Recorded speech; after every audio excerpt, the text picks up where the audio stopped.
Depuis le mouvement MeToo et la grève féministe de 2019, les médias traditionnels traitent de plus en plus des questions de féminisme, qu'il s'agisse du droit des femmes ou des situations de harcèlement sexuel ou de féminicide. Mais il existe des médias qui traitent exclusivement de ces questions de société, c'est le cas notamment de Décadré. Nous avons rencontré une de leurs rédactrices, Carlotta Maccarini, qui nous explique comment Décadré visibilise les questions féministes et queer, ou plus largement les questions de genre. Plusieurs choses, mais déjà il y a le webzine. C'est un journal en ligne où ça permet à plein de journalistes en herbe de se lancer. Tu as toute une formation qui peut être faite, il y a des ateliers, etc. De temps en temps des événements aussi. Dès qu'il y a des thématiques genre dans des événements locaux, l'association peut être là.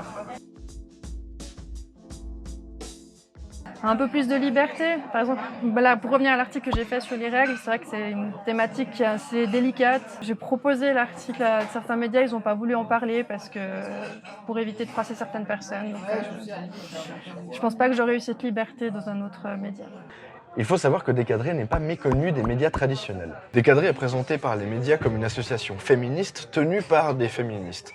Ceci nous amène à la question suivante: peut-on concilier militantisme et journalisme ? Souvent, je traite des sujets qui m'énervent à la base et j'ai envie d'en parler parce que on n'en parle pas. Et du moment qu'on respecte, je pense, les règles du journalisme en soi, de confronter des témoins et les personnes qui sont impliquées et que tous les avis sont recueillis, qu'on n'attaque personne sans demander des réactions derrière, je vois pas en quoi c'est pas quelque chose qui revient du journalisme.